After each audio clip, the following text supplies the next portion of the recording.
ICN disseminates information through multiple platforms, news portals, research reports, e-conferences, industry reports, and others. Myself, Praveen Prashant, editor, Indian Chemical News, will be your host and moderator for today's e-conference.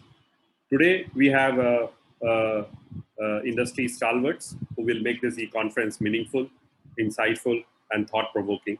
And let me introduce our speakers. We have Mr. Maulik Patel. He is the chairman and managing director of Make Money FineChem. He is actively leading and managing the FineChem division since the beginning of MFL. He has successfully steered the new company into a dynamic organization by gradually building a team of technocrats and engineers backed by an efficient administrative staff. He possesses excellent skill set for expansion and new project installation. He has done his MSc in chemical engineering from University of South California, USA, and Masters of Business Administration from Long Island University, US. Our next speaker is Mr. Rino Raj. He is the Chief Information and Digital Officer, Tata Chemicals Limited, an alumnus of IIT Bombay and IIM Ahmedabad. Mr. Raj joined the Tata Group in 1996 as part of the TASH and has worked with other Tata companies like Tata Industries, TACO, and Tata Sons. For last 4 years, he has been associated with Tata Chemicals. Raj has been a nominee director on boards of Tata JV companies and subsidiaries and is currently a director on board of GITA, a partnership between Government of India and CII to encourage global technology collaborations. Mr. Vivek Gupta, he is the Assistant Vice President and Head of Instrumentation, DCM Sriram Limited. He has over 30 years of experience in the field of control and instrumentation. He has served Instrumentation Limited till 2009 and has been working with DCM Sriram since then. And he's also a team lead for Industrial Internet of Things. He is currently member of the steering committee of Digital Transformation Council of ARC USA, as well as member of ISA-D. Mr. Partha Sood, GM Technology, Haldia Petrochemicals Limited. He is an alumnus of REC Durgapur and IIT Kharagpur. Partha Sood has 32 years of experience in plastics and chemical industry. He focuses on process optimization, process engineering, energy optimization, technology selection, and digitization in petrochemicals industry. Mr. Mithilesh Kumar, he's the chemical industry client innovation thought leadership lead, Advanced Technology Centers, Accenture India. He has 13 plus years of experience in area of new IT-led digital transformation for chemicals, mining, metals, pulp and paper, refinery, and refinery industries. Has specific focus on CXO advisory, IT transformation, business process analysis and design application, strategy and automation design and commercial excellence. Mithilesh has also 4 patents to his credit. So after this brief introduction by all our speakers, next slide, please. Next slide.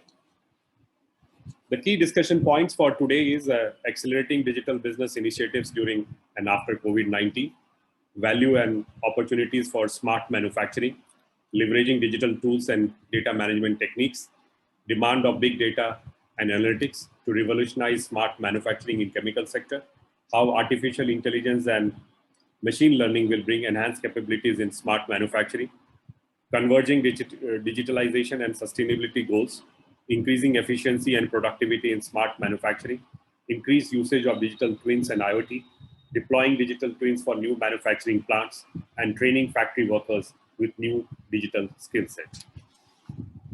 Next slide. Just about the upcoming e-conference on August 10, which is the World Biofuel Day. We have the topic is promotion of biofuels for a better environment. And August 27, we are doing on agrochemicals, the next growth enabler for the Indian chemical industry. Next slide. This is a virtual 2-day virtual event that we are planning on October 7 to 8, 2021. And the name of the event is Next Gen Chemical and Petrochemical Summit 2021. And the theme for the event is Moving in the Big League. Next slide.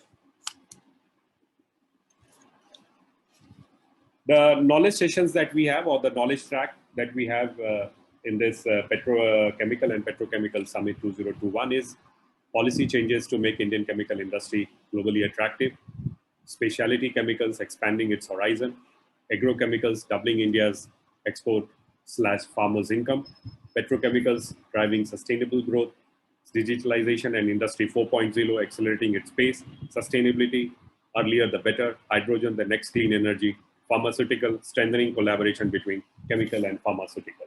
So this is also there on our website. You can go and register as a delegate. And thanks everybody. Before we start the panel discussion, let me request Mr. Mithilesh Kumar. He's the Chemicals and Natural Resources Industry Practice Accenture to give a short presentation of 6 to 7 minutes. So over to Mr. Mithilesh Kumar. Thank you, Mr. Praveen, and hello all. It's always nice to be participating in platforms wherein we share our latest thinking about chemicals in this space, quite exciting space. And happy to be here. Just a quick check. Can you all see my screen? Yeah. All right. So Praveen has talked about my portfolio. I'll just skip this. But when I really looked at the agenda, this is exactly the future of chemicals in our opinion. As Accenture, we see technology, which really includes the power of digital, really holds the future of our chemical companies. And in the next 6 to 7 minutes, I plan to just share some of our thinking here, right? Now, we all have seen how COVID-19, ever since it has, kind of started impacting the businesses, especially on the B2B side for chemicals last year, has really, posed a lot of challenges for chemical companies, right? And the response from chemical companies, especially in the India side and also globally, has been quite phenomenal, right? What companies do immediately was they started to safeguard their cash positions, right? They also were on a very aggressive spree to really either pause or cancel all the discretionary investments when it comes to doing things which are innovative in nature, when it comes to doing things which are about developing a certain product, which is basis an assumption that you will have a certain market, right? We all have seen with COVID, the need for transport globally has gone down, and therefore, the automotive sale has gone down. And if you really think backwards, the need for plastics, need for special paints and coatings has gone down. Same is the case in case of construction, right? I mean, with infra spending overall going down globally, we also saw the need for construction chemicals going down, right? At the same time, with COVID, we also saw pharmaceutical companies which were there in the nutrition domain benefiting from this because there was a growing, awareness among all the people, right? Consumers across the globe, more focused towards personal health and hygiene. And the result was companies which are into consumer chemicals, hygiene chemicals, surfactants, they started to gain, right?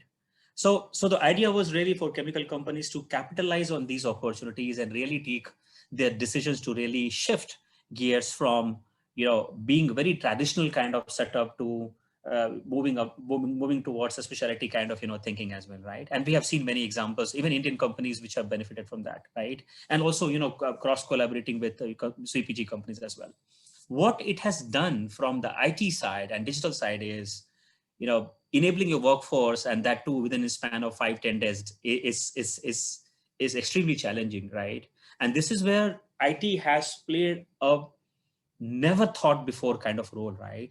I myself have not gone to my office in the last 18 months or so. There are many companies, when we talk to our chemical clients across the globe, they have ensured that whichever is their collaboration platform partner, there is continuity, right? People still share their ideas, people still share, their opinion, they collaborate using these digital tools, right?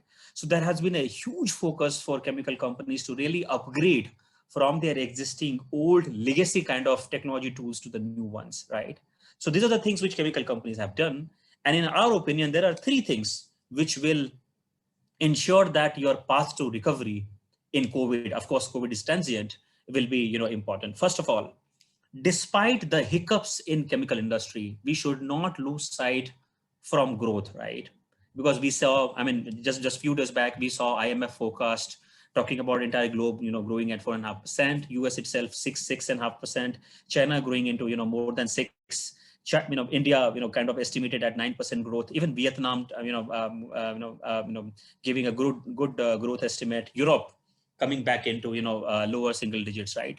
All of this is really telling us that world will sooner or later come back to normalcy. And it's important that you strengthen your supply chain. While you look for creating resilience in your supply chain, at the same time, you look for creating more customer facing capabilities in your supply chain, right? And with COVID, it has become very important that many chemical companies have really taken decision, rather than being pure play industrial kind of, sales, they have also gone into exploring some of the digital commerce, opportunities, right? So growth, I mean, you must have relentless focus on growth. At the same time, you should see if you were spending on your plant, your operations, in your IT, in your systems in a certain way, can you really variabilize that cost, right? What it means is typically, can you really free up some of the cost by going for models which are more like outcome based model, right? And it gives an indication to chemical companies for seeking those kind of contracts with their suppliers, right? They could be, your vendors, they could be your IT service providers, they could be your supply chain partners also, right? How can we go for a variabilized kind of cost model? And most importantly, if you all see, with all the talk about need for agility, speed, there is also a stated assumption that while doing everything, either growth or cost, you will not lose sight from automation, right? It looks for opportunities across your entire value chain, right? So that's the shift which we have seen in chemical industry working globally and also interacting with some of the clients in India. What you see on this next page is basically, as Accenture, our interpretation about the 9 imperatives or the value plays, which we think chemical companies of today and tomorrow must think, right? And it will really help you if at all you have intentions to really meet your SDG goals, if you have your intentions to really do things transformative over the supply chain, or if at all you have intentions to really strengthen your R&D, right? To make this more outcome driven, right? So if you really look at this slide, right from your research and development all the way to your marketing, sales and service, there are certain business plays or imperatives which we believe chemical companies must consider, right? And for you to really achieve this, there are different, avenues. Of course, you can do process harmonization. You can think, I mean, your process has a certain role, right? Only if you have a future ready process, then only you can think about transforming yourself, right? Or improvement. But after you have sorted your process, there is a huge role of IT. And again, by IT, I mean the power of digital, AI, data, blockchain, analytics, IoT. Everything has to combine forces to really give you that benefit which you thought, right? And if you see, interestingly, point number 5 on this slide is where I have given a red border to tell you this has something, because of COVID, become very, very important for our chemical companies. And the tone of this webinar, as Mr. Praveen said, is really about digitization. And therefore, if chemical companies like yours, all those who are listening here, really care about reinventing, I think it has to really start now looking beyond your internal operations and really look, outside. And the good beginning can be with your customer, right? How can you get closer to customers? And of course, this is where the role of technology and digital becomes very important, right? Now, we do keep hearing about the promise of technology, right? And chemical companies, all of us appreciate that, have not been the prime movers, right? They're not the Googles or Amazons of the world. They have, fixed their mostly asset-centric businesses, and therefore they don't really see the value of digital everywhere, right? And which, of course, is the right thing to do, all right? So how do you really think, what are the areas in which we should be thinking digital? Should I be investing in decarbonizing myself? Should I be investing in making my inventory, more demand driven? Should I be investing in making my plants more reliable and safe, right? And therefore comes the idea about really knowing what are your business priorities aligned to your strategic objectives, and think, in line with that. Now, as Accenture, we also have an approach to really help our chemical companies. This is where I would like to, leave this and, of course, throw open the webinar. When we really think of digital, reinvention, right? New business models for chemical companies, how can they become more customer facing? What is it which, you all need to think, right? Whether technology or digital is a lever or as an actor, don't even think from that perspective, really think what you need to be doing for you to become future ready. You need to survive, you need to thrive, and you to really, have phenomenal growth, right? While government and the economy will do its part, but as chemical companies, what are the things which we are doing, right? And on this slide, there are 5 principles or building blocks which we are presenting. On the strategy side, what are the things, what are the considerations you should have? How can you make your organization more business driven, more outcome oriented, including making your IT teams more accountable for the business? What kind of practices do you have, right? When you talk about creating a small solution, a small digital solution, or even a chatbot, right? Does that really include latest practices? Fourth element is about really putting technology into the core, right? Is your landscape, is your technology really modern, right? There is no point talking about increasing your customer base by 20 times when you know that you have a legacy base, or you know that you are not running on ERP, when you know that you don't have a digital marketing platform. And last point, very important, is everything does not have to come through a special focus on talent. You don't have to say these are data scientists, these are academicians, these are PhDs, these are engineers in my shop floor. No, the definitions are really blurring, right? It's expected that people who are doing quality, people who are doing supply chain, they also have these skills about data interpretation. They also have those skills through which they can understand the nuances of technology, right? Because eventually you would like technology to be used by your people, right? Are they digital savvy? Can they create some self-service digital forms themselves, right? So that's the thinking we as Accenture have. When you really think about improving you as a company and do something on digital, it has to be done on 5 of these levers, right? With that, I will close my initial talk, and happy to take this conversation forward in interest of time. So back to you, Praveen sir. Thanks, Mithleshi. Good to know that you were talking about digital reinvention will enable chemical companies to bridge the innovation achievement gap. And I think here today we are going to talk about digital in a big way and see how it can help us, how it can help chemical companies to move forward at a fast pace. So I would request Renu Raj, Chief Information and Digital Officer, Tata Chemicals Limited, if he can talk about the challenges in terms of process in standardization, because in chemical plants, there are multiple processes and it is not easy to standardize with respect to digital technologies.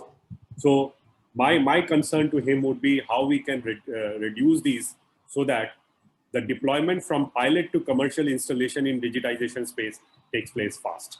So over to Mr. Renu Raj, Chief Information and Digital Officer, Tata Chemicals Limited. So, good afternoon, everyone. Thanks, Praveen. I mean, that's a interesting thought. I just borrow a little bit from what was already mentioned by Manish earlier. See, this is not Google, this is not Amazon. For that matter, we are not even, let us say, those companies which are very data intensive, like a bank. So when we look at it, the data that we deal with historically has been a far limited set and created in a, I would say, a little bit more dirtier manner. What does that mean?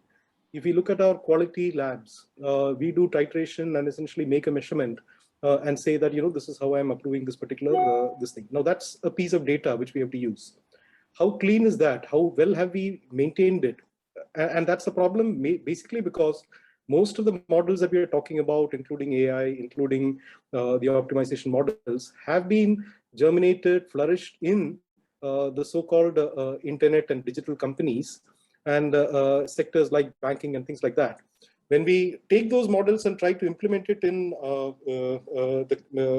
the chemical industry, what one first runs into is the fact that the data that you have is perhaps not good enough. It's not big enough to handle. So that's I think one of the major issues in looking at it. The second part is in terms of the application itself. What you want to optimize. If I look at a certain asset, maybe the need of the hour is optimizing its throughput and capacity and not really efficiency.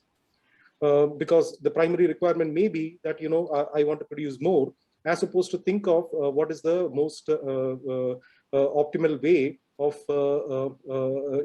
looking at cost. Similarly, the approach could be for having a clear predictive maintenance planning, which is a very different model from looking at efficiency or increasing throughput. So this is the other aspect of customization, or looking at what exactly we need to do, where just taking a model, lifting it from some other industry or from out-of-the-box software and implementing it is not the right way of doing it. We end up finding trouble, mainly because of data, mainly because what that intended to serve and what we wanted to serve are slightly different things.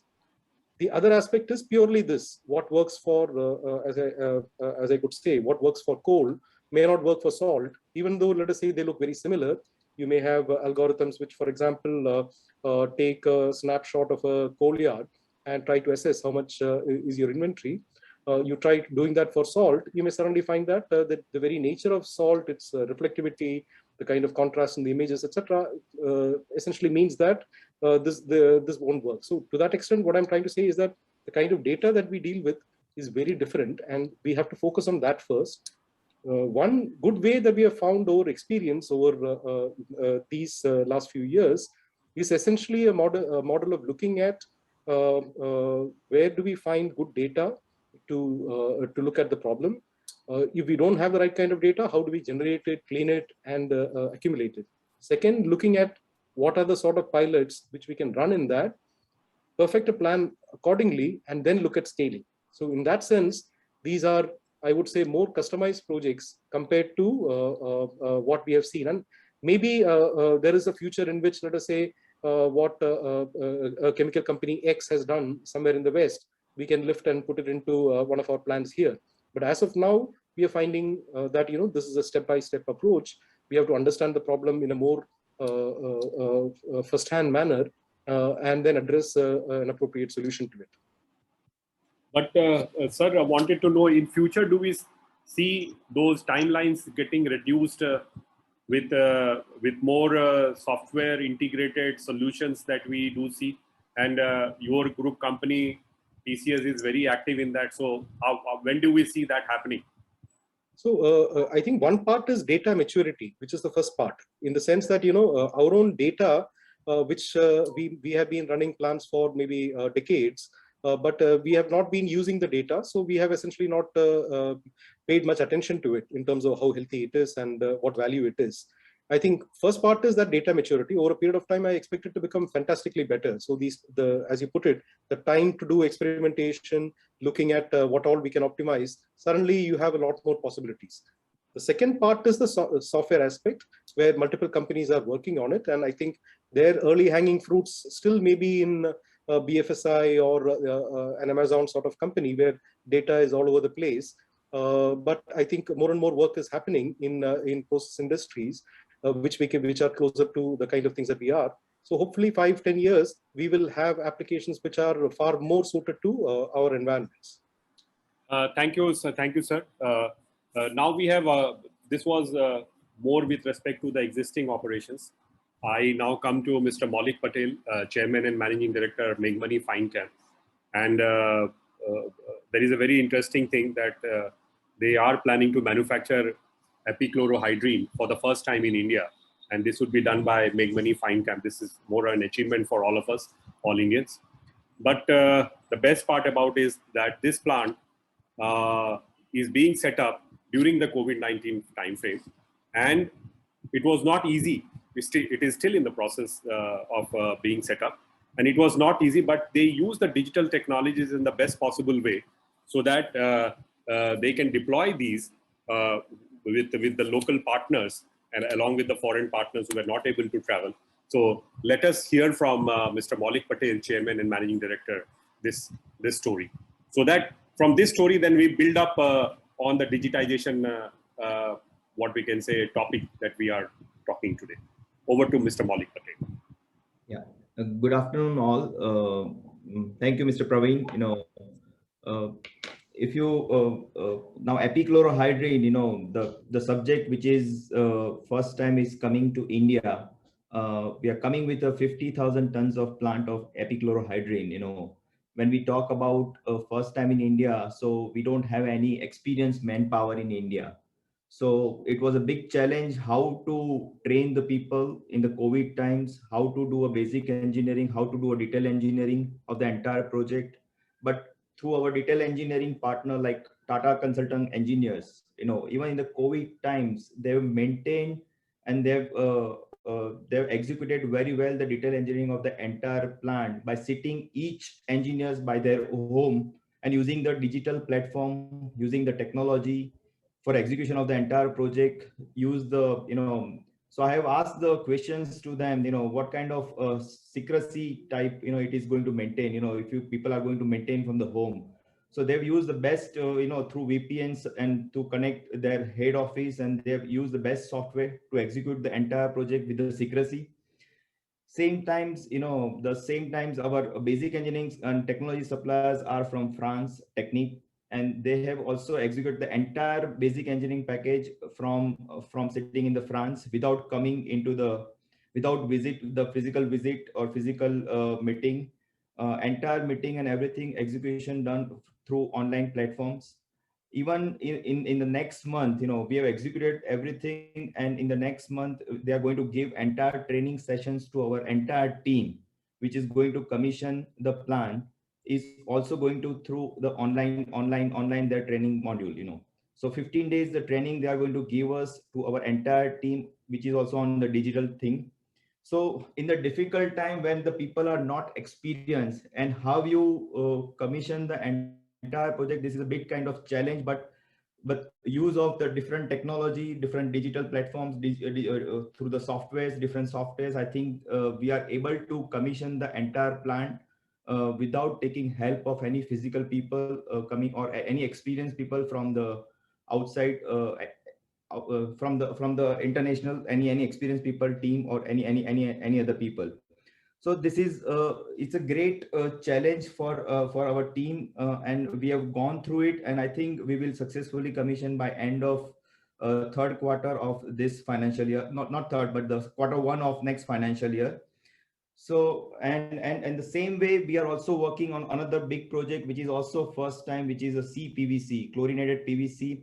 And there also the technology partner, we are working through only on the digital platform, and through online everything, all basic engineering and detail engineering is executed. So all these two big project, which is where the people are not experienced, team is available in India, and we are going to execute throughout with in the COVID-19 situation, where the physical meeting and everything is very difficult.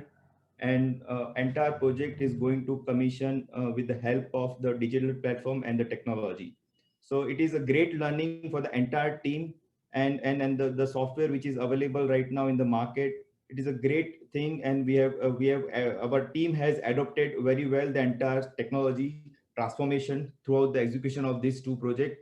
And by end of this, and not end of this, but the next financial year, both the project will be commissioned. And so, Mr. Praveen, you can take it forward now.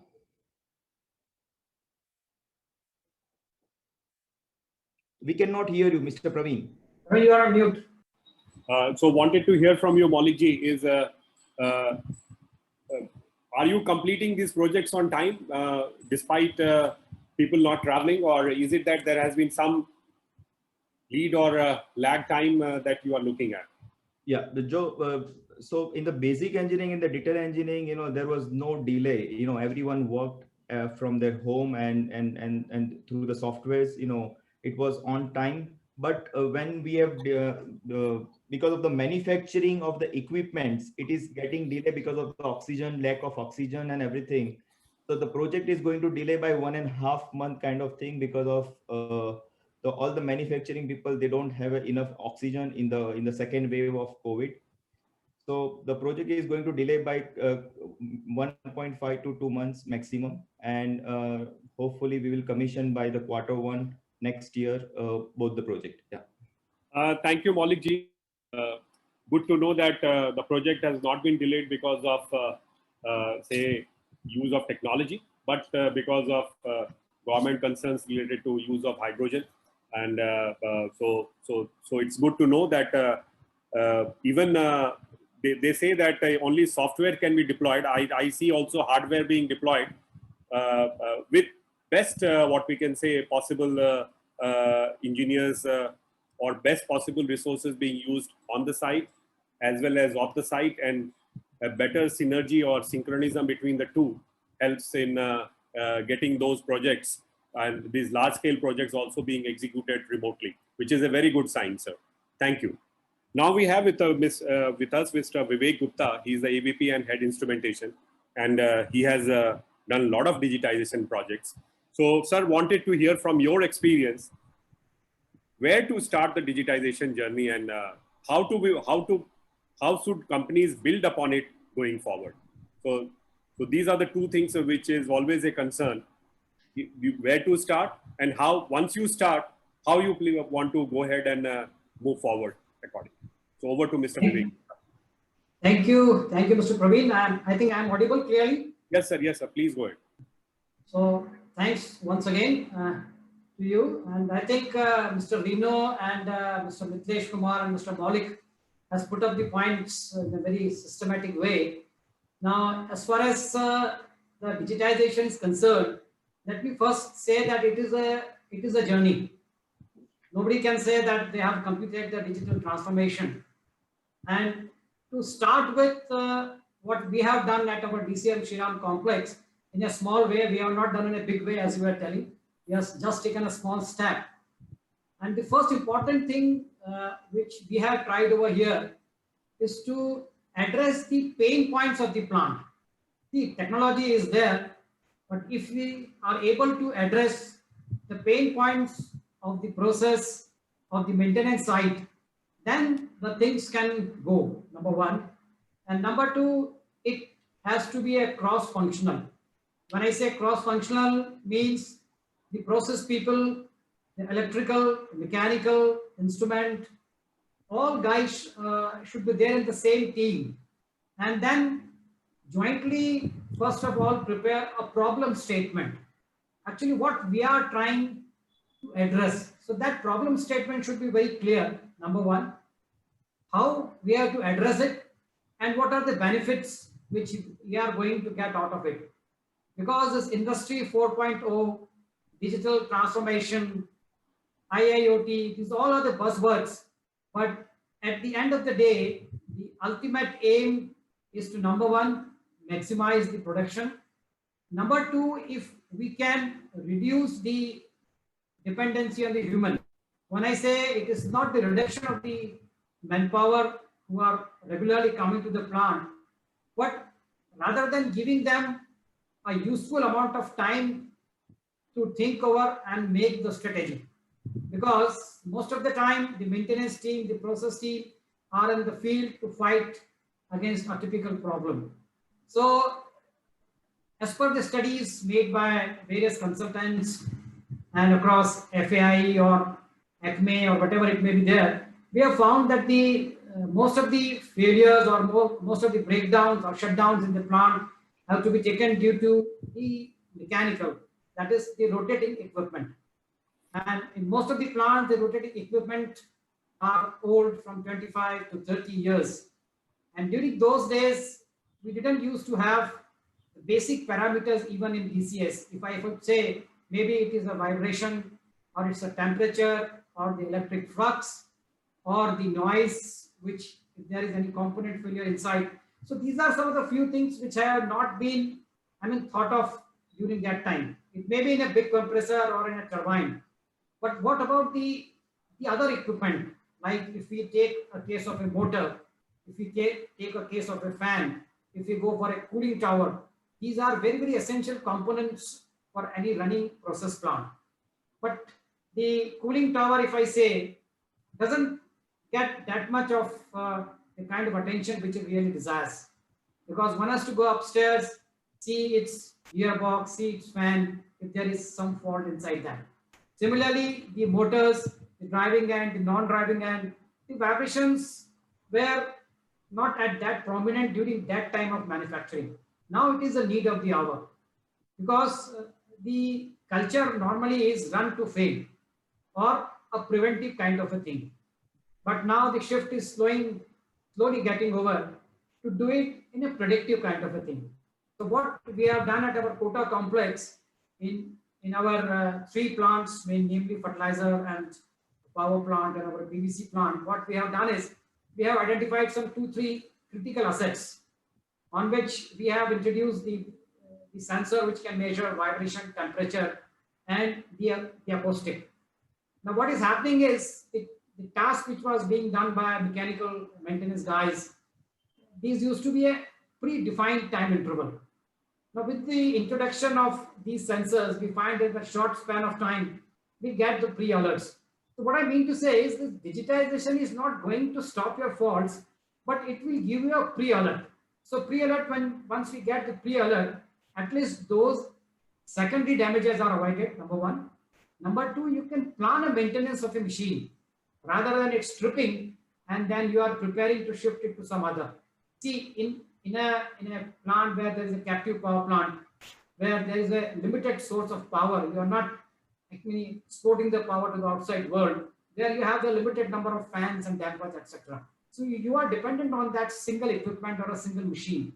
So first of all, we have to ensure that these things are running and we are getting all, like we do our medical health checkup once in 6 months. Why do we do it?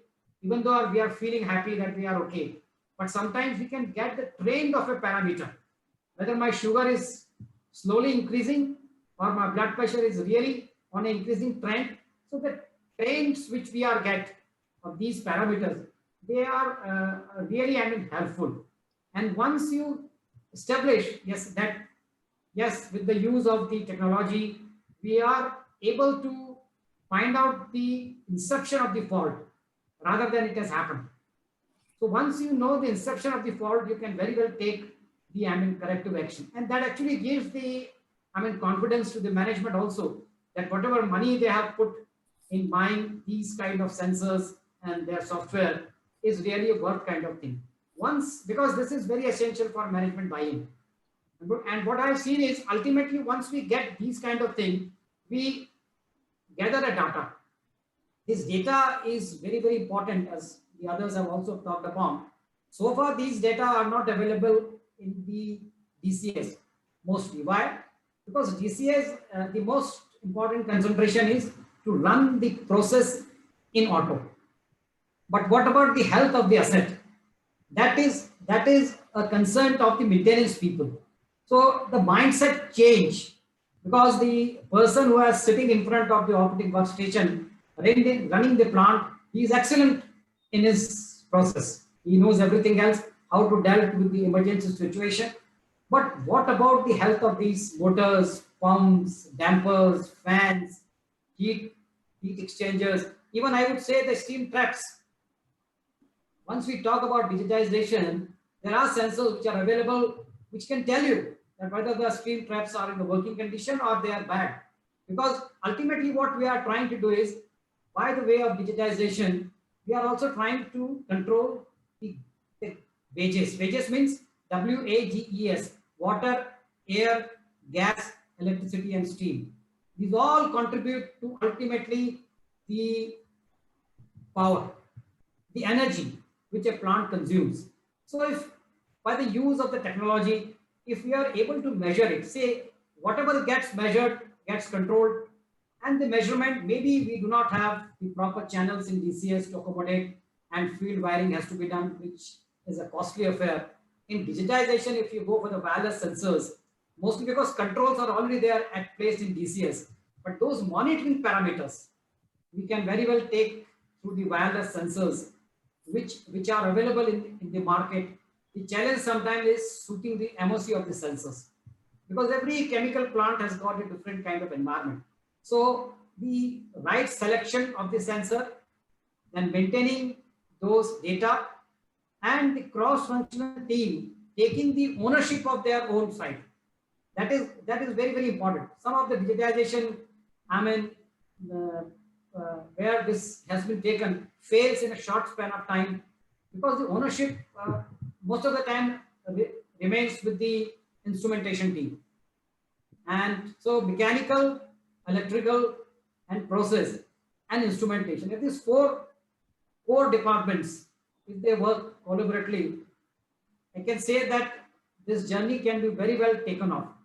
And this is taken care by the safety also. What I mean to say over here is that most of these things, if you put in the field, we are ensuring the safety of the equipment also. And once the equipment is safe, the people also feel happy that, okay, the things which we were measuring by manual visits can now be taken care by these wireless sensors. So I would say that it is a journey, and it is good to fail early and then take it forward and then roll it up at scale. Vivekji, I needed to ask you. You said that it needs to be a what we can say synergy between all the different departments. So wanted to just get a short answer from you.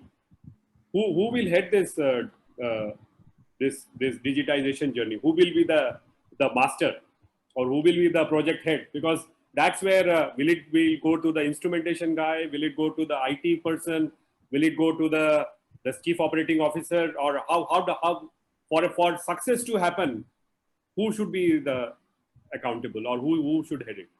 Praveen, it's a very tricky question, but I would say that nowadays company are putting up a person, kind of a chief digital officer or a chief information officer, because after all somebody has to take the lead and lead the team of this cross-functional team, because this not only involves the process but the other kind of parameters also which are related either to electrical or instrument or mechanical, because the silos are there in the plant, not in the way of working. People are working together, but once the question of digitization comes, there somehow or other the mindset needs to be changed. Yes, we have to work. I will come back to you, sir. I will come back to you with the other two rounds. Thank you so much, Praveen. Thank you, sir. Now we have two more speakers. I would request Partha Sood, sir, General Manager Technology, Haldia Petrochemicals. If he can talk about the data part of it, because there is a lot of data which is presently missing, but in the petrochemical sector, you have been collecting data for a long time.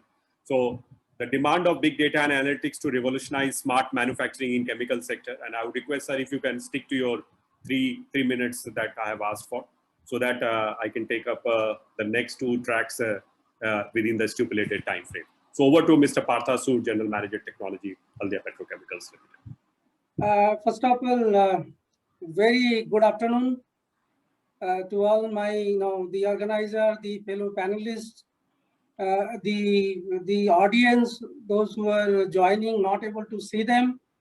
And also I convey my prayer for all the families and your larger friends circle, so that you remain safe during this pandemic time which we have been passing through. And I must thank the ICN for giving me an opportunity to speak, share my experience for a larger audience. And finally, I'll also, highlight the kind of the script that you have chosen. It is so nice and contextual to the context that the country needs, and the organization as a whole post-pandemic is really realizing what it is important. Now, coming back to what is smart manufacturing at the data part. So smart manufacturing, it talks about the different components. It is sensorization, it is IoT, it is edge, it is historian, it is the 5G, 4G, and all that, robotics and all that things inclusive, the cloud, etc., and so many things. So when you talk about that, all these are very part and parcel of smart manufacturing, and smart manufacturing is a dream. My previous 2-3 fellow speakers, he talked about it's a reality, but you cannot kept on waiting, but somewhere you need to start a process so that down the line we attain the objective of smart manufacturing. It's a timeline of the growth and the implementation plan each and every organization that pursue.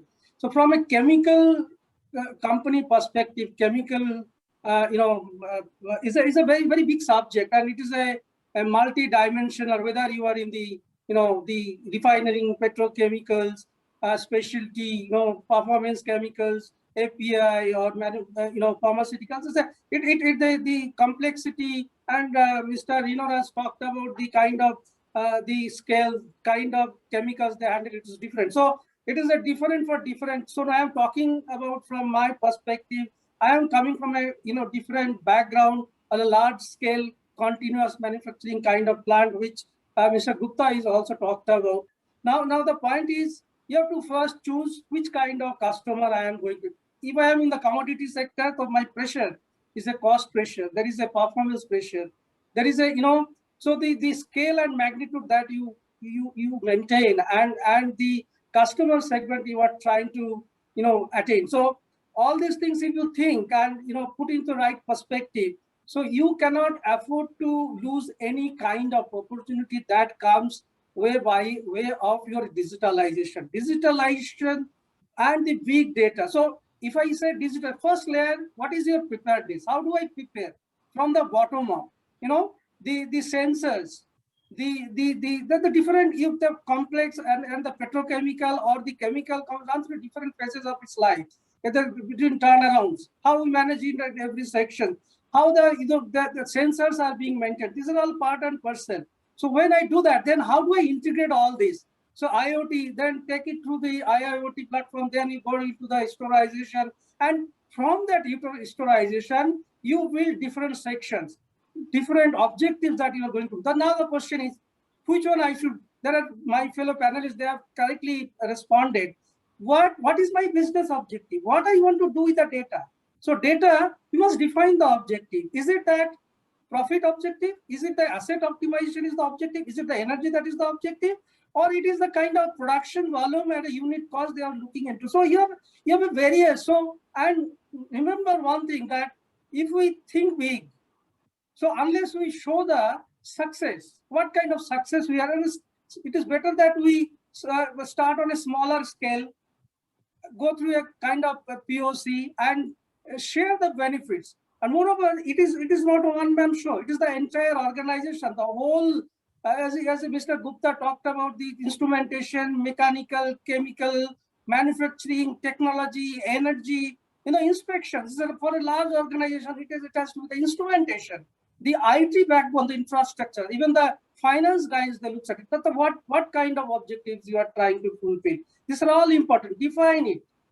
Create a kind of right kind of people. That's very important. For our organization, we took up a huge, step towards educating people all across. We have taken as a very 700 or 800 odd people to run through this exercise. We have conducted workshops so that they understand what is the need of the digitalization. Why digitalization? Digitalization for, it is only helping a company or the person or the department or a vertical. It is enhancing the performance. What kind of KPIs, what kind of metrics they are going to monitor. And it is really translating in real time. So with that perspective, keeping in mind the big data and analytics coming one layer after the other and going to the ultimate objective of fulfilling your primary goal. Is it the profit objective? Is it the EBITDA objective? Or what kind of things? Is it that, there are key, very critical, machineries, which is make and break kind of scenario for any manufacturing organization. How do you maintain it? What kind of diagnostics you are building on it? So see, and then how do you crash the time? That's important. The entire, troubleshooting process. We run from pillar to post. You will not get the right kind of data. So data backbone, data authenticity, and the infrastructure is very, very important to move up the ladder from starting from unit level, the manufacturing, the enterprise level, and ultimately the supply chain integration. The entire fleet of the operations and the organization has to be built in, and right kind of the capability deployment. Initially, you have to tie up with companies who do not have the right kind of capability mindset or the skill set. You need a data scientist. So as you proceed, as you go on, you need different kind of skill sets. So you build on it, plan for it, and so that you become a very, very agile and learning organization as far as digitalization is concerned. It gives a high value. It will, in the going forward, it is going to make and break kind of scenario. If nobody have stepped in it, they are going to lagging behind. So digitalization is a part and parcel of our survival. Maybe down the line, 5 years down the line, that would be the kind of survival. And we need to start. And those who have not started, I honestly tell them, please plan for it so that you become, remain into the race. That's very, very important. That is where all companies need to come from and organize all the energy and resources toward this organization so that as an organization you excel. Thank you. I think. Thank you, sir. I will come back to you with the second track and the third track of questions. In the first track, we still have Mr. Mithilesh, and I would request him if he can talk about what initiatives Indian chemical companies must consider, especially around digitizing their customer experience. So, if you can be short and precise, and sure. And I'm also we would be reversing the order also for the second track. So you would be the first speaker for the second track, and related to that question that I want to ask you is the key trends driving the need for chemical companies to reorient more towards customer. So if you can answer these two. Sure. So I think Mr. Praveen, both these questions, will, I mean, in terms of answer, will have almost similar answer, right? If you really see. And as I presented, right, in my short, keynote, I mean, there is a need for companies to also realize that this is not the same world, same orthodox way of operating, right? Because your buyers are also technology aware. They also need clarity across their customer order cycle time, right? Or I think Mr. Partha did talk about the KPI, right? So what kind of KPIs do your customer expect you? Do they care for compliance? Do they care for visibility? Do they care for on time, whenever needed service, right? So I'll respond to your question saying there are a lot of avenues in which we can simplify the interaction between your customers. And it can be as easy as saying, especially when you talk about order capturing process, right? Or order processing process. What are the touch points of your customer, right? And in our language, we call this as a customer journey, right? So whenever customer has a need for a product, and in case of chemical, in some of the cases, he may still not be sure about what kind of grades are required, right? Especially when you sell a specialty kind of grades, right? They would like to also have some assistance to help them, really buy the same thing. So how can you give them a guided assistance? That's number one. Number two, I mean, in all this arena about, digital and all, right? Can you really think about a workable solution which can help them really interact with you if you are not in person, right? In a virtual world, 24/7 chatbots, right? Through which they can ask you queries, I need a certain product, what kind of solutions do you have, right? Or I have a certain problem, what kind of solutions do you have, right? So how do you really create a digital touch point for your customers? I think that's very important. And not only when you close the sale, also when your products are being used at the customer side, they also have a right to talk to you about the returns, their claims, what has gone well, what has not gone well, right? Has a certain reagent helped them improve their throughput, or is it like the same, right? So how can there be a mechanism which is more of a closed loop kind of thing where customers can interact with you, right? So a lot of opportunities, I would say, in terms of using data, creating a uniform data layer, right? And having those tools around AI and chatbot is what I think, can help them.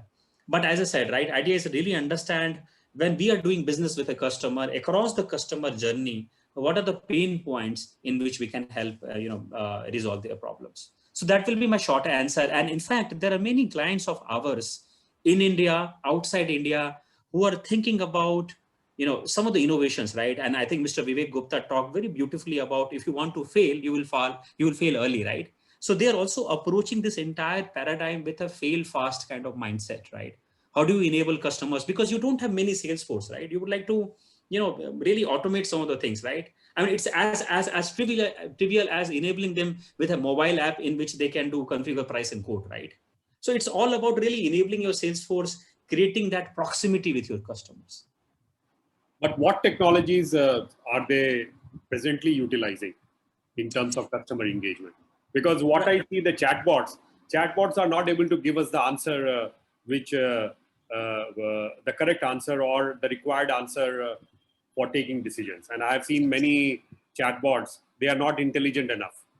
Right. And this is where I would like to, I'd like to, revoke what Mr. Reno said, right? It's not about, I mean, your success does not lie in just doing an ERP implementation or CRM implementation, right?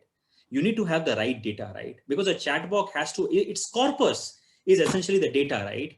So the more data you have, the right structure you have, then only chatbot will be able to recall that, right? So it's not only about having those toys or tools in place. It's about how do you really think about those toys, toys really helping you. That's number one.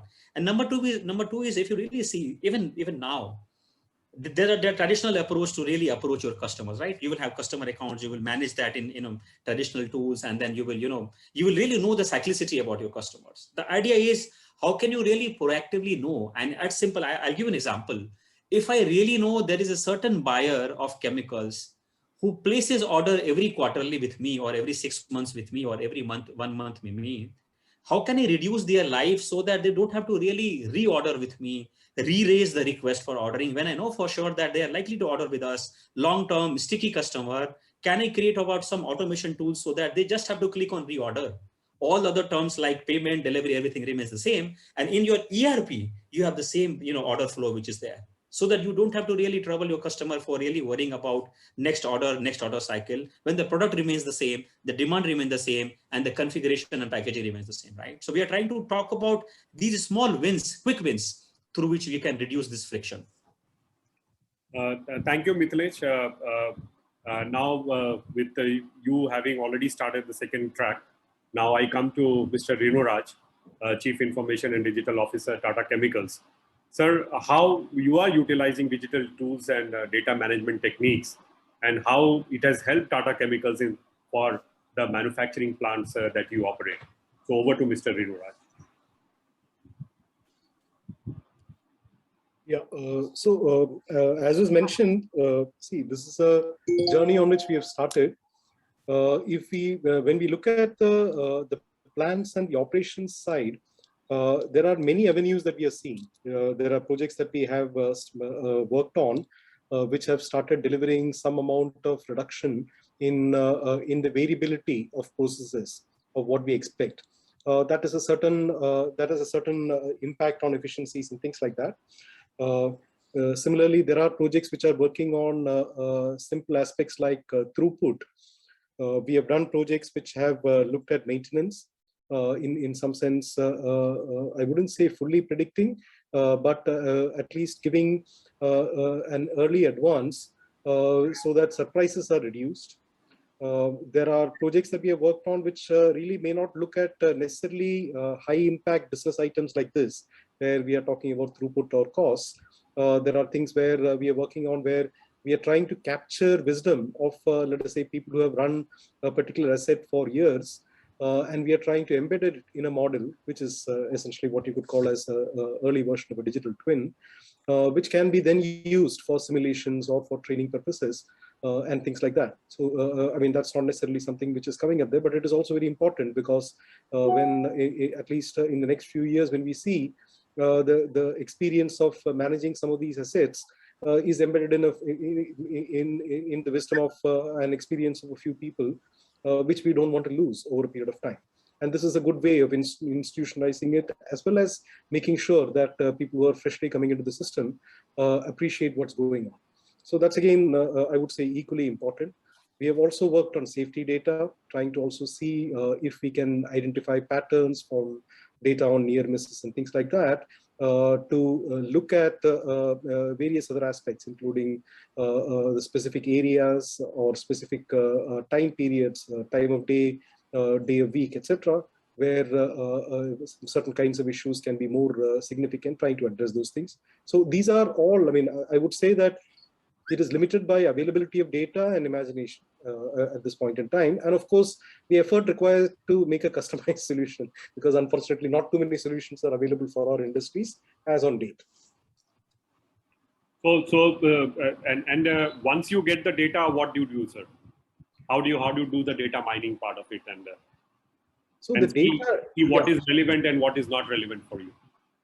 So that is actually something that depends on the model itself and what we are trying to do. So to give an example, the usual challenges that we face is having adequacy of data itself, and whether the data is captured in a clean manner. Where we have data, and there are cases where it is available, the existing DCA systems and historians have been capturing for some time. In such cases, things are much easier. then usually the models themselves have ways to understand, depending on what is it that you're trying to optimize, whether it is energy utilization or material utilization or throughput. What are the more relevant features in that particular data set, which is useful, what is not so useful, which normally comes out. I mean, that's not something that you have to apply your own judgment completely to decide on. And you could have 200 pieces of data with which you start, and then you end up with maybe 30 or 40 pieces of data, which actually are relevant to the problem you're considering. So that's, I would say, part of the analytics journey. Thank you, sir. Now I come to Maulik Patel. Maulik ji, if you can talk about keeping the COVID-19 into background. Megmoney is making existing plants smarter. So what are the challenges that you are facing for, if it is a new plant, the challenges are less, but if it is an older plant, the challenges are more. So keeping that into view, what are the challenges that you are facing and the steps being taken by the company for making a smart factory kind of a concept? So over to Mr. Maulik Patel. Yeah. So, in the current environment of COVID-19, and the opportunities coming into the chemical field, and a lot of demand in the manufacturing areas, a lot of companies are coming. So the skill manpower is really a big challenge. So earlier, when we plan for engineering of a chemical company, we are not talking about the refineries and the big petrochemicals, but the mid-sized plant. So some of the area like catalyst charging or something, which is not required too much quantum handling. So we try to do it in a where we don't do automation completely like the way people handle in the Western countries. We try to do it by the manpower, because that is easy and the capex is little lower, where there is a low volume handling of chemicals. But the way the chemical requirement is, the chemical demand is growing in India, and the way the manufacturing is growing in India, and the chemical PCPR regions are very limited. So the many companies is setting up a big plants. So the skill manpower is a really challenge. So other than COVID-19, people started to do it complete automation also, looking at this trend. So the people, the dependency on the people. Another thing is the attrition rate of the manpower is also a big challenge in a critical area where the chemical belt, where so many companies are setting up their new plants. So to reduce that, also people started to automate the complete complete automized plant, setting up. Even for the medium scale size or small scale size, people also setting up a new chemical area, new plants. They are also thinking in a completely automized plant. Earlier, 5 years back down the line, if I see people wanted to set up a plant, they don't do complete automation. So this is the new trend started after COVID-19, you can say, and it solved the two purposes. The manpower dependency has also reduced a little bit. I'm not talking about the skilled manpower also, even the contract manpower also, because in the COVID-19, the biggest challenge we face about the contract manpower. So that also reduces. So and you can so these are the big so another thing is, in the COVID-19 situation, I think we are in the best time. People don't do the complete automation because of the capex point of view, but I think currently the environment which we are facing, it is the lowest interest rate so far we have seen in last 15-20 years. So I think the capex is going to be the issue to do adoption of all this new technology and digitalization. So people are spending more money on the new assets and the old asset to revamp. So that is going to be the trend in the coming time. And sir, areas where you are facing manpower shortage, so that at least the industry can build it up and see that those shortages are removed by doing capacity building in those areas. So where in digitization area are you seeing manpower shortages, sir? See, in digitalization, probably in the instrumentation side, definitely the people are facing the maximum problem, in the finding out the right people. In the manufacturing area, I think you can get the easy manpower, the chemical engineers and BSc, and you can get it very easily. But to the instrumentation side, the smart people getting it is a really challenge in the today's time. Thank you, Maulik ji. Vivek ji, if you can talk about, you briefly touched upon, say, getting management buy-in for digitization. So if you can, with your experience of so many years, of 31 years, how do you get the management buy-in so that you are able to deploy the best of technology, you are able to deploy the best of the solutions, and you also increase your productivity and efficiency. And finally, at the end of the day, the cost sheet or the balance sheet says that this is okay, and the management gives you a go ahead. So if you can talk step by step, sir, what are the things that you have been doing in your experience of so many years? I mean, very big question, because whosoever is investing money, at the end of the day, he wants the return on the investment. As Maulik was also telling that somehow or other they have managed, even though the COVID times, the project to be in time. So as far as the management buy-in is concerned, everybody wants that the plant, number one, should run to fullest of its efficiency. Number two, the production, whatever is planned, should be done with a good productivity. I would say the word production has now changed to productivity. We talk about productivity, then it is the target, whatever has been taken of that production should happen, number one. With full safety, you are doing a good production, but if there are accidents, then everything goes in van. So number 2 point is the plant operation should be safe. And number 3, the cost reduction should always be available. So if the digitization journey can address these 3 points jointly, I feel there is definitely a management buy-in kind of a thing. Now we can just take a small example. Suppose we have a people who have to regularly go in the shift to take certain measurements of the various equipment. And if by the use of the technology, if you can make it available to the right person at the right time, then I feel the kind of the contract labors which Maulik was also talking about for taking such kind of things can be reduced, because the more number of people are there inside the plant, you have to take safety of all of them. So if we can do the automation of such kind of jobs, which is done manually by some kind of automation. I just take a very layman kind of an example. The bags are being put in the trucks. If we can make a small automation investment with the bag counter. Now you can very well say that, okay, so many number of bags had gone in certain number of truck.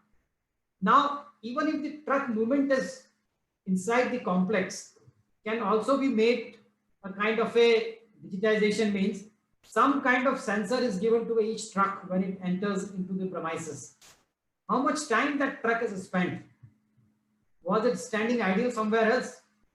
If we have collection of these kind of data, we can see that we can increase the in of the trucks in a better way, in a more systematic way, and not creating any kind of accident inside the plants. Suppose there are 10 trucks standing in front of a godown where the bags have to be put in, or anywhere else in the plant. You are actually making a disturbance into the traffic, inside traffic also. So what I am trying to tell you is, if the small kind of examples can be taken to satisfy the management that, okay, this was the total number of trucks which were in yesterday, and after the introduction of certain things, we have improved, and the trucks waiting time have been reduced. Now this is a tremendous kind of a thing. This is out. I am talking about inside. Now let's take about out. Once the trucks are out and have to go to the customer, nowadays there are technologies available. Yesterday only I was talking to somebody else who was telling me that we can even monitor without the GPS also. I'm not sure how that fellow is going to do it, but we know GPS from where, even if we are going in a city which is not known to us, we can use GPS and find it out. So some kind of devices have to be put in the trucks so that we can monitor its movement. Now this is an example which can be taken from that point of view, that how much reduction of the in movement and out movement we have achieved. Similarly, the overall equipment effectiveness, which in technical terms is called as OEE, if that can be monitored with the use of technology, why not the management buy-in will be there? Nowadays, most of the instrument air compressors, they have got a smart box. Now they will tell you after how many hours this compressor has run. So you need not to change the oil, or you need not to replace some kind of spares at its own. But this compressor itself will give you an intelligent information that, okay, this is deteriorating. So it is not only giving you an alert to change it, but you can plan in a way that what the life we are achieving it and what should be our future planning to buy these spares. This is another kind of a thing, and which we can see that we will find the interval between the stoppage of the compressor can be extended. It means the number of running hours are increased. Why? Because the breakdowns you could attend well in time without a secondary damage once you are getting the pre-alert kind of a thing. And the another important aspect which we can talk and we can satisfy the senior management is a kind of an analytics.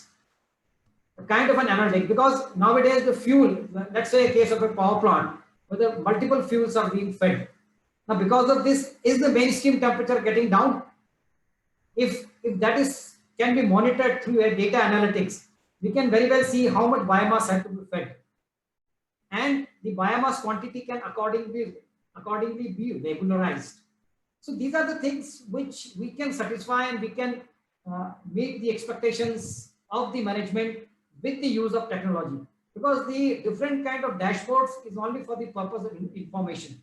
But if the use of the right sensors, we can know what is the actual fault and what part needs to be seen.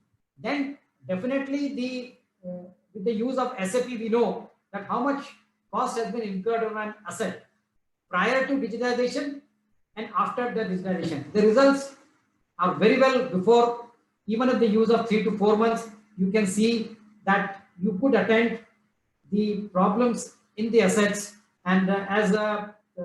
Mithilesh was talking about the plants which are older, like our DCM Shriram, we have 35 to 40 years old plant. So some of the assets still they are running, but they need more attention.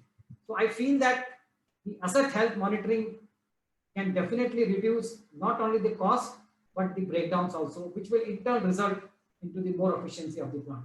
I think, Praveen, does it satisfy your question? Yeah, you are on mute.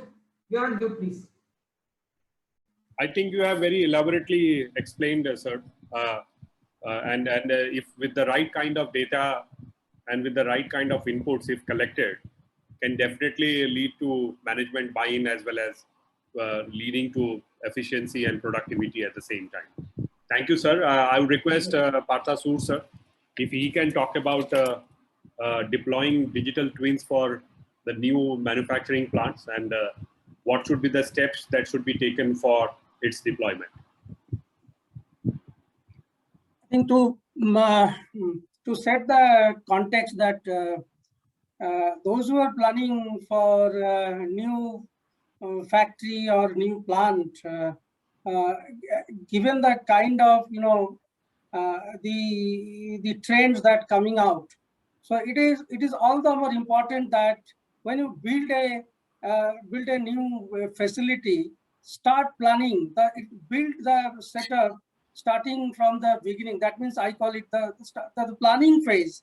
And when you design, keep the futuristic view in mind, because there are those who are very old kind of plant, and where I grown up a company, the Clipco, there are variety of plant that I saw even then, from pneumatic, then the semi-automatic, then the fully automatic, and finally when I moved into Reliance and then Haldia, it was a different ball game altogether. So given the kind of futuristic need that is coming out, and the communication and the technology is not that way very costly. So you build on it, the infrastructure backbone, the DCAs, the IT capabilities, the infrastructure, the sensors, they're not very costly, but it eases out, lot many complexities, which, when a running plant or running organization, it's very difficult to do.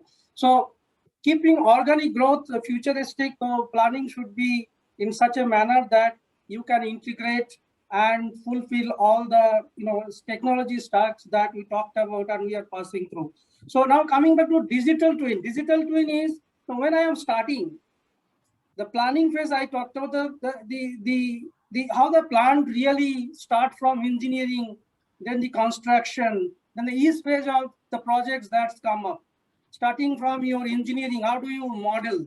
The model replica of a virtual plant that you really run through and build it. There are now these technologies are becoming very, very affordable. So you can, as if like you can see the plant sitting in your office. So that kind of technology is readily available. So you can make a full replica of the plant as a part of your construction of the project itself. That can be done. Then many fundamental training tools you can really build along with it, so that in a sense, when you want to justify down the line, when the plant is on stream, nobody would like to spend even a penny, because you have already shown the results. Plant is running, and nobody would like to take extra pain. So that gives if I do it in the planning phase, it helps me in training, retraining, where the attrition is a major issue for a complex plant or any kind of plant per se. That the knowledge, the expertise, it requires years to build. So you really can recoup it very easily and very faster pace. So the digital twin is like unit level. So the process part of it, the instrumentation talk to on a virtual plane. The physical plant is when it runs, it has different organs to it. The process variables, the capacity, the energy, the different kind of discharges, emissions, etc., etc. You can really map it. The sensor should be such that you can build on it and bring it on a common platform, which gives lot of your addresses, many of your complexities, which I feel the new kind of regulations that is coming up is a must. So, and we are under a scanner. All the organization now is under scanner. Even we in our organization, what are the different kind of discharges that we are sending? There is a sensors built on it, and somebody at the the pollution control board, we are forced to give it, and they are monitoring it. Even the government of India on the energy front, they have given us 6% energy reduction target. That is a huge kind of numbers. It is very difficult to attain for a mature plant having built so much of modifications and the kind of new age technology that you have already deployed. Over and above, you are talking about 6%. So the kind of pressure that you run through, it's a very, very enormous. And this is not only that, these are all good for performance orientation. I call it everywhere there is a money. You really capitalize on this. See, if I take a decision, what kind of the energy that I have spent, what is the specific energy on a particular unit or particular the unit level energy that I have spent today or this point of time. So real time decision making and aligning people towards that it really helps. Say tomorrow, you want to the gone are the days where you pull out data, take 7 days and investigate. Those are gone. Now people are, it's like an Intel inside. In a computer chips, it is like Intel inside. The people are asking, you can even leverage it on IT, the digitalization, the digital twin, in a sense that I can meet the customer needs on a much faster, on a realistic and real time, and to the point I can come out, this is the problem, this is the solution. The customer access can be given. There is a product that you have dispatched from your site, and Mr. Gupta has said, so you can track this particular lot at least to this kind of customer. He said there is a problem. So problem could be at his end, a problem could be my end. So when I build a capability like, that your quality, your QC, your production, your lot-to-lot tracking become very easy in real time. So you can really breach that kind of, clarification and giving, satisfying customer needs and say, yeah, this is the kind of lot that we produce. This is the data in front of me, and you please run through and tell me whether is it from my side or because of the processors and that, or during the transportation, there are a lot many things happens which possibly, in spite of doing all our best effort, but you still run the risk of, and it is more so with the chemicals we come across time to time. It's because of the in between, the who owns that responsibility. So in a sense that you can breach that kind of customer discontent can be very easily addressed. So the digital twin, it fulfills all that. I said the other time I said, you take from the unit level to the manufacturing, then come to the enterprise, and finally the top layer of my the organization as a whole. What is the EBITDA? What is the cash flow? What is the kind of margin? What is the net margin? What kind of return of equity? And that you can do. And frankly speaking, we are moving into that direction now. We are going to calculate EBITDA online. Maybe down the line, 1 year down the line, we will be capable to do it. And the other panel, we are talking about the data validation and data ownership. It's very, very important. So data is a garbage. Unless you take the ownership and do a proper screening process, data doesn't make sense to you. So all this data is not necessary, but data set are very, very important. Larger the data, higher is the, you can build on it, and, real physical plant and the model, virtual model, how they really match. So you try to fine tune the real time model, and in the virtual, you can, there lies the, how do I bridge this gap? It is a journey by itself. It's a lot of experience, and thereby you really, spool up your overall troubleshooting and the capacity, the energy, and the margin where everybody intend to focus on. And this kind of digital twin is going to fulfill all these objectives, provided you plan from the very beginning, and then only you will be able to reach the smart manufacturing we talked about in the very first place. Thank you. I think it clarifies your answer your questions. You are in mute. Thank you, Partha sir. Now we come to the track 3, and I would request if you can give very short 1 minute kind of a thing, because we have already reaching 4:30. We are 7 minutes short of 4:30. The third part was with respect to digitalization and sustainability goals. So in short, if you can talk about the track 3 part. So over to Partha sir. Sure. See, the sustainability, what is sustainability? Sustainability is, I see, is the environment, it is the society, and it is the economy. So how do you, as an organization, that fulfills it? So sustainability, what are the parameters of sustainability that what the company need to do to remain sustainable in the long run?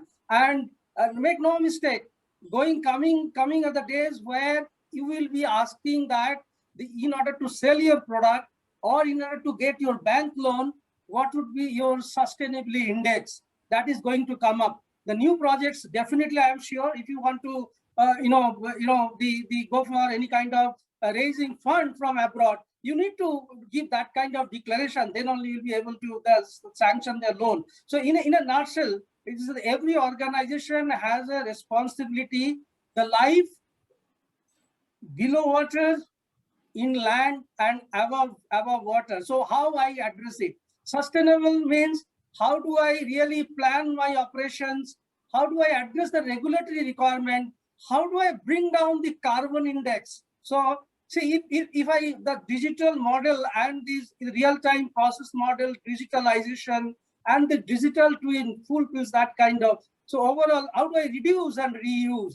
Let us not do any mistake that the environment has its limited capacity. That is a misnomer. So the technological engineering solutions back to the environmental solutions. I need to take care of environment. I need to reduce my environmental footprint going forward. Then only I'll be competitive. So that with that, the digitalization and digital twin and all that, the technology stuff that you talked about, it is going to, give us that kind of mileage. So I think it's 1 minute. So I want to keep it crisp and short so that it is well that other fellow panel members can also contribute. Thank you. Thank you. Thank you, Partha Sood, sir. Vivek ji, if you can talk about training factory workers, and you listen to Maulik Bhai when he talked about that even the training part for the new plant will be done all online, completely online without somebody visiting that place. So, and for that to happen, you have to be very systematic and you have to plan it in such a way that things should not go wrong.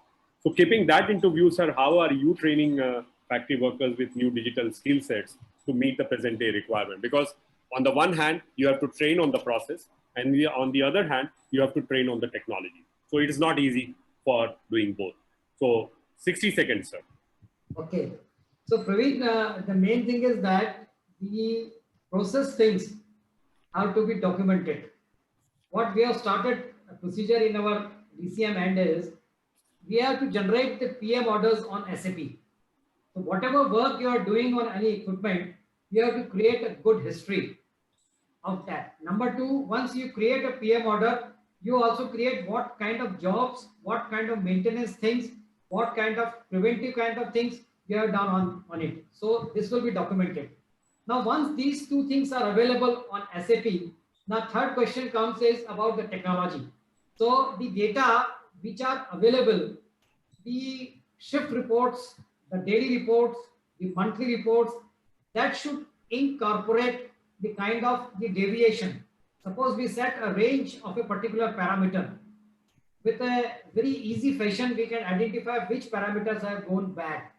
So we can slowly train these guys, because if digitization is not something a big kind of thing. Yes, I do agree with the legacy kind of plants where people are 50, 55 years old.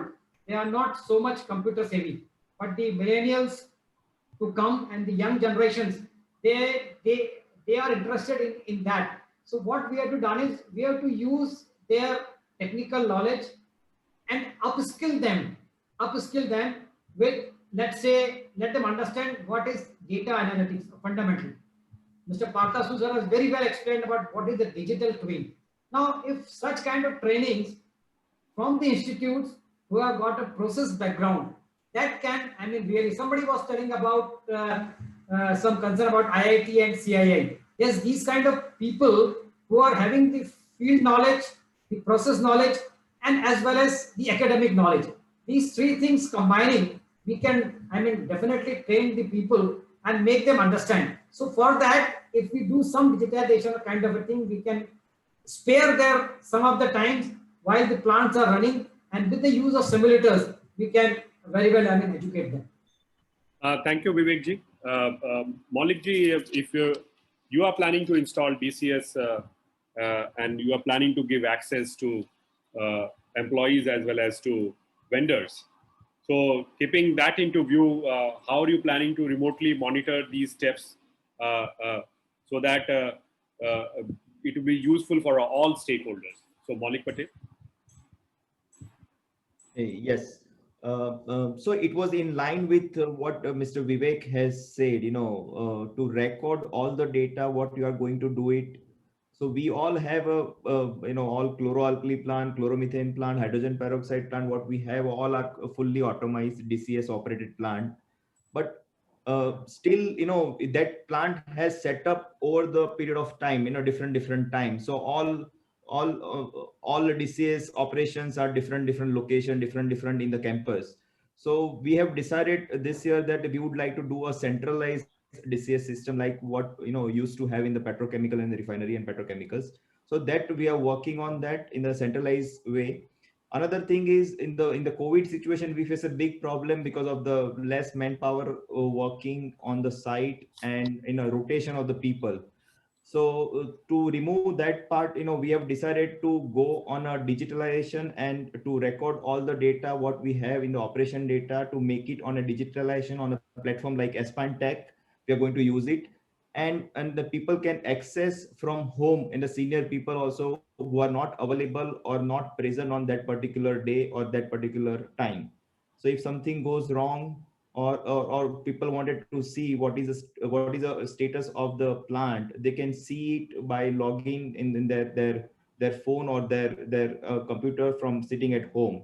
They don't need to call the people what is the practice right now majorly in the major plant, to their subordinates and to find out the status. So that part we are working right now to implement it. And another is, people as like Mr. Vivek has mentioned, trend analysis in the shutdown. You have many time shutdown and history for the shutdowns, in the last 10 years or something, if you want to take out.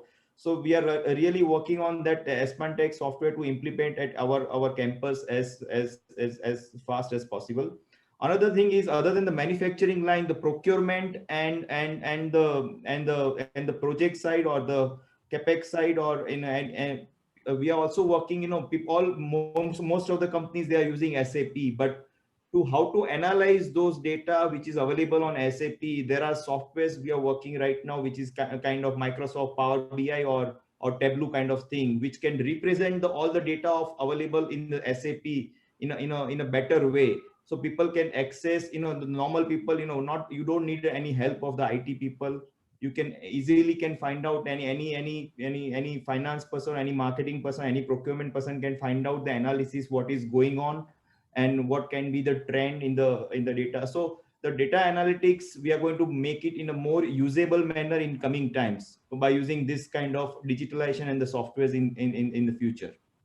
And do you see, Vivek ji was talking about EBITDA online, or say profit online, on the basis of the data that you would be capturing from all your machines. So at the end of the day, if you are planning to run it for so many hours, and if you are running it efficiently, that okay, that you would be making profit. So are you working on such models that every day you are able to judge for yourself, sitting in your room or sitting in your house, that okay, how profitable your company is, and or what is the losses that the company is making, so that you can take corrective measure from sitting at your home, calling the respective people and doing the corrective analysis accordingly. Are we moving in that direction? I'm just dreaming about it. I hope one day it will be a reality. Absolutely, Mr. Praveenji. That is the ultimate goal of any kind of management in the world. To run the organization online and to find out the EBITDA online in a daily basis. But this is a journey, and I think this is a first step, and we are moving in that direction. Probably, definitely, the one in the future, we will in coming times. I think probably it is not very far that we can get the EBITDA, daily EBITDA on online basis, daily basis. Only thing, sir, what I see is all the machines that are there in the plant needs to be calibrated, and digital data needs to be collected.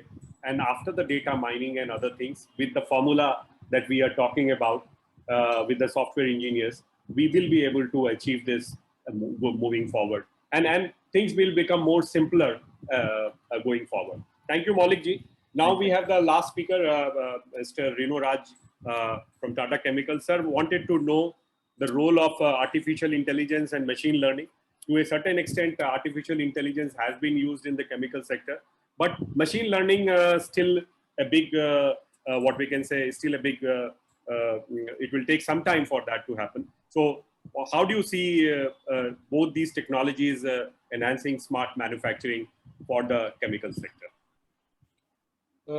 So here, I would just say that both artificial intelligence and ML models both rely on very rich data again. So this is a journey where the first step maybe one can think of in terms of having IoT and DCS and the data gathering platforms. Second being evolving the digital models that was spoken of a few moments ago in terms of how one can, with the real data sets, essentially create something which is a replica of a physical asset. And the third part, in some sense, in that journey, is the ability to have very strong ML models, which can be helpful in terms of building insights, intelligence, and going all the way to the journey of automation, which you described, that one doesn't need to take the decision themselves, and it is not providing a recommendation, it can actually make the change itself if a particular parameter is going up or down. What is the necessary control to be put in place? So this is a journey. As I said, this is a little bit more advanced part compared to the getting rich data and having the models established. This, in our view, it's almost the third step. There are places where this can be implemented immediately also, where data is available and the problem is simpler. One can do it, and we have done that. At the end of the day, if the goal is to help a human being, an operator who's actually in the control room, if he has to be helped, then it's a recommendation that we are looking at, which is at this point in time more comfortable for us to generate. So we can look at data, we can essentially see how the model simulates how things are going to be in the next 1 hour or the next shift or days, and accordingly recommend an action or provide some inputs so that the operator can take a call. The next step is actually making that change in an automatic manner. And I would say in most cases where it comes to direct critical processes, we are probably a little bit away from having that confidence to do it. It is linked to the accuracy of the models, the confidence that we have in the data and the models. It is also linked to, I would say, a certain degree of change management and the way we have been working. So people are used, I would say, to a large extent to taking calls based on decision, on their own judgment on the situation and how, what would work. Making that move to trusting a machine to do it, I think it's a journey. It's a little bit like autonomous driving, I would say. We are all used to driving. If I am not there, if I'm sitting behind and my driver is driving, I will be slightly worried, but still it's okay. But the minute somebody says that, the driver is also not there, then it is there, then it becomes more complicated. And we will find all sorts of excuses. We'll say that, this is not US, our streets and driving pattern and traffic is more unruly than other places. And we will have 100 reasons why we are. Ultimately, the reason is that confidence in the machine has to be in place and one has to be ready for that one. So I would say that that is a journey. I think with more data maturity, more confidence and establishing accuracy of the models, once the person starts seeing that, okay, most of the time I can rely on the model's recommendation to make the change. If it is to operate a pump, I know that, once this triggers a go decision, invariably my judgment also is right. Maybe the first 20 times he will send a person to the site, as was mentioned earlier, to check whether, the water level is there to actually operate the pump. But maybe the 21st time or the 31st time, he'll say that maybe I don't need to send the person now. The pump can be automated. And the next step in that is, then the person also doesn't need to be there. He will sit back at home and he will just get a message in the mobile saying that the pump has been triggered. So that's one additional question which is not relevant, but I thought of asking you after reading your CV is since you take care of you are being a nominee director for other Tata joint venture companies. So what I have seen, sir, and we have carried this news also today that Neptune Energy partners TCS to accelerate cloud transformation on IndianChemicalNews.com. What I wanted to know from you and what we have seen is that IT companies in India are now looking at telecom sector in a big way. And initially they used to focus globally. Now they are looking at India in a big way.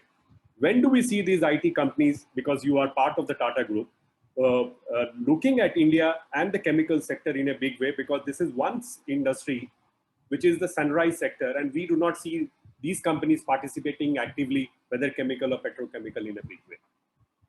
So what is lacking that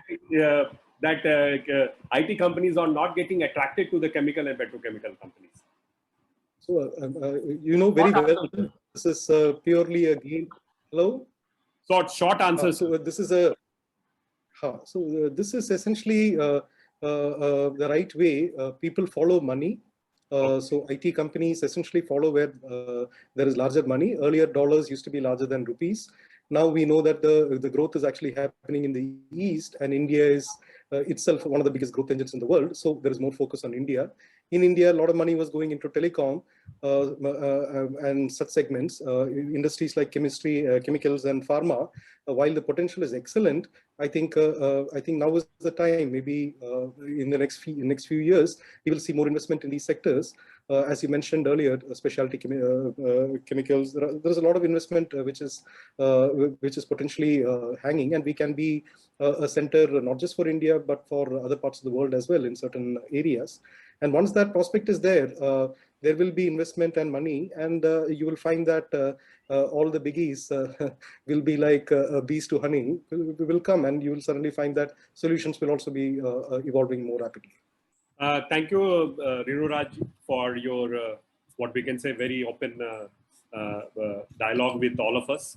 And I have, let me take few questions from what we have got. I would request all my participants to type in their questions in the Q&A window so that we can, there is a question for Mr. Gupta, Vivek Gupta. How do you see the use of non-invasive sensors like temperature, flow, as they are safe, no leaks, and no special metallurgy to be selected? This is from Lalit Mohan. So any specific answer?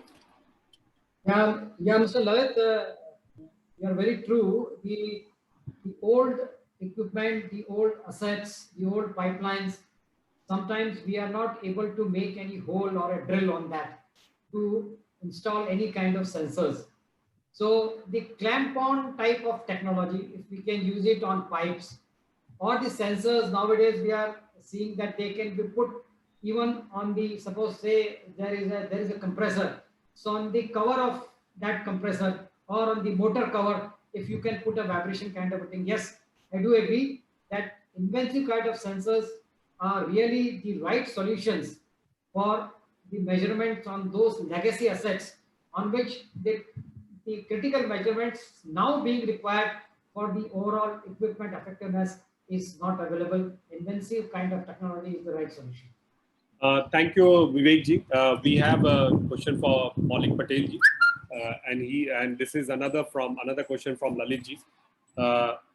He's talking about how do you see utilizing instrumentation which is free from wear and tear, safe, no maintenance, and long life, thus saving a lot of man hours for operation and maintenance.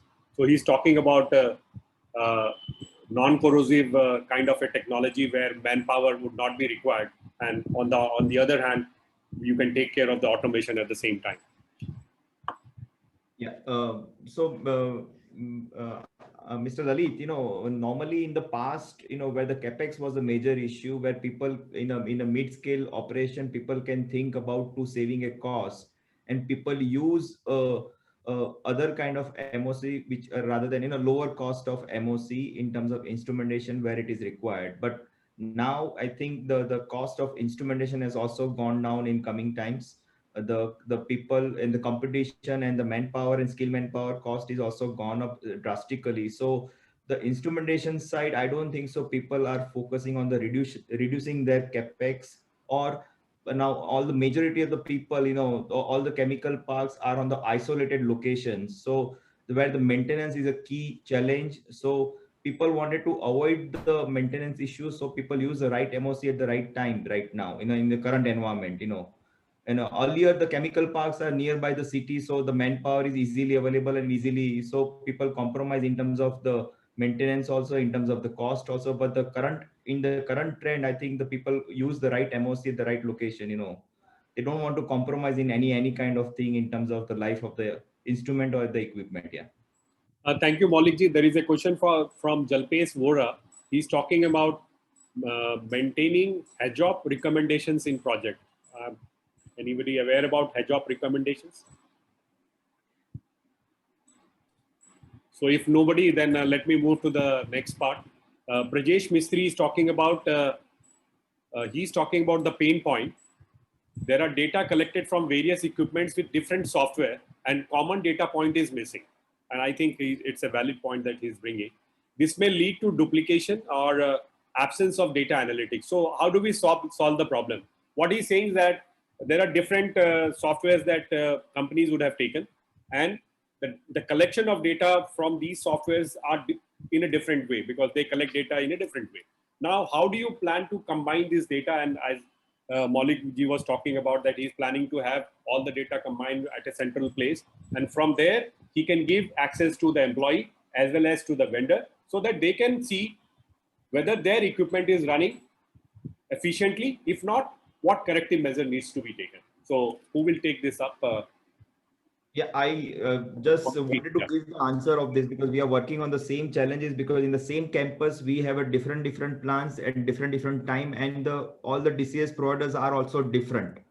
So now the all the digitalization, the new technology, who are gathering the data and you wanted to analyze, the software provider like Espantech, they have the solution of this, and they don't have any issue to combining all the data from the different vendors of DCS player, So they do have a similar problem face, and they have solved in the past. So I don't think so it is going to be big challenge in the current time. There is a similar question from Kamesh Janki Raman. Do you have a single platform, bracketed data lake, to consolidate all the data, including the sensor data? Rinuraj sir, if you can take this up. Yeah, so as mentioned, it's important to have a way of doing this because we have data sources from SAP over a long period of time, which is capturing largely financial and transactional data. There are other systems at the dealer end, and etc., which is capturing data in the front end and the marketing sales. We have on the back end essentially planned data, which is coming in the form of DCS data, which is getting captured in various things. So at this point in time, all these pieces of data are separate, have their on need basis. We are sort of pooling it together on various platforms. We used to use GE Predix earlier. Now we are working on a couple of other solutions involving Azure and things like that. But rather than recommend a particular solution, what I would say is that at some point in time, we will have a well-structured data lake. At this point in time, we know that a data lake is required. We are able to manage the situation by pulling it into the cloud, the relevant pieces of data, whether it is from SAP using its connectors or essentially the historians using a different way. But we don't have a full-fledged data lake yet. We have spoken to multiple vendors. Nobody seems to have answers to all the questions that we have just yet. Thank you, sir. Mr. Tushar Raj is talking about how to address the alarm per shift per person as 48 in number as part of alarm rationalization. Yeah, I will just take up this question. Okay, Vivek Sirji. Yeah. See, the alarm rationalization is getting a lot of attention nowadays, because in the older times when we used to have hardwired annunciation fascia windows, there were a lot of good discussions taking place before selection of what will be the annunciation for a particular asset. And very judiciously, those windows were selected. Partha Sur sir, who is looking quite experienced, must have seen a lot of annunciation fascia windows in the control room. But now, after the inception of DCS, every data can be taken to the annunciation. Low, low, low, high, high, high. So the exact attention which is required is not being paid, number one. Number two, what happens is when the actual alarm means if there is an alarm in DCS, what the actual meaning is, alarm means an action by an operator, an action by a person who is running the plant, not for the purpose of only the information. There may be some few points, but alarm comes means some kind of action. So what we have done it at Kota and DCM Shriram is, we have done a top 10 tag analysis. What does it mean is, its alarm rationalization is a journey. And what happens is, you select the alarm data for, let's say, for a month, and select how many number of times that particular alarm has come in a day. And then see whether the process is running just near to that alarm point, or there is a continuously no alarm for such kind of points also. We have to see both the aspects. Then we can remove. See, after all, the system gets loaded with the number of points you put it over there. So after doing this top 10 tag analysis, we found that some of the alarms were not relevant, number one. Number two, some of the alarm ranges were changed. This was all done in consultation with process, electrical, mechanical, and there a document was created. Everybody has signed over it, because a process plant is a hazardous plant. You just cannot take a decision just on the basis that this alarm is appearing and repeatedly coming on the DCS. So the question there is a standard is there Electrical Engineers Manufacturers Users Association EMUA of Europe, and ISA standard is also there. There are very clear guidelines are there. A person who is sitting in front of an operating workstation, how many alarms he can handle as a human, with fatigue also. So those documents should be referred to, and accordingly this analysis should be done. And we have seen good results in our plants after carrying out this exercise. Thank you, Vivek ji.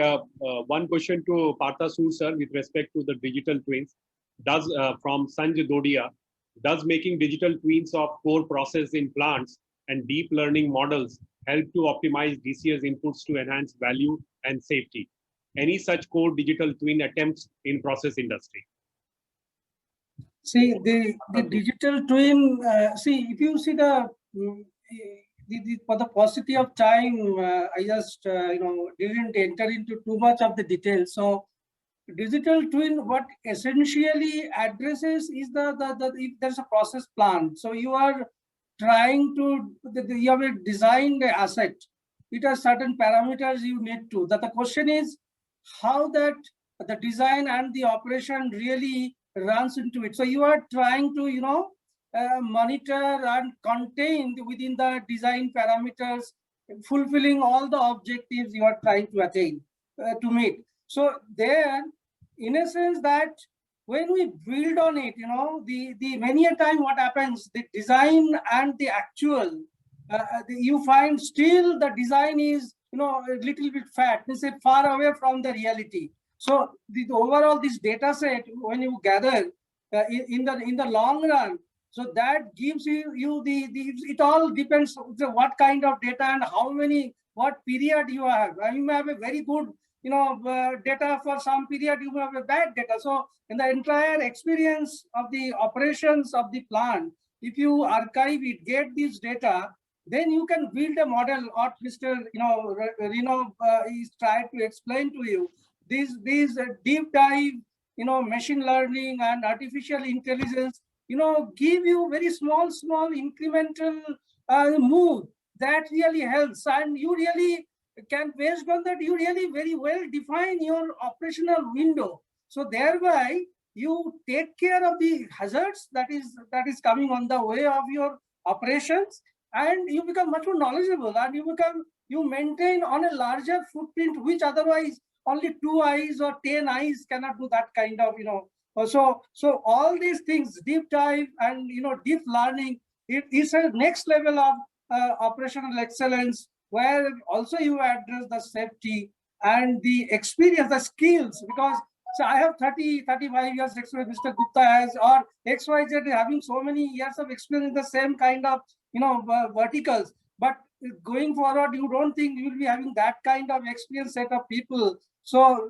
nowadays, the experience set is different. The job profile and the revenue, etc., and the attraction is different. So you will have that kind of talent will be truly a problem. So what we need to have this kind of deep dive, artificial intelligence oriented, models which will make the operation safe, plant safe, people safe. That will definitely a dream, and that will happen. And that is why the people are working.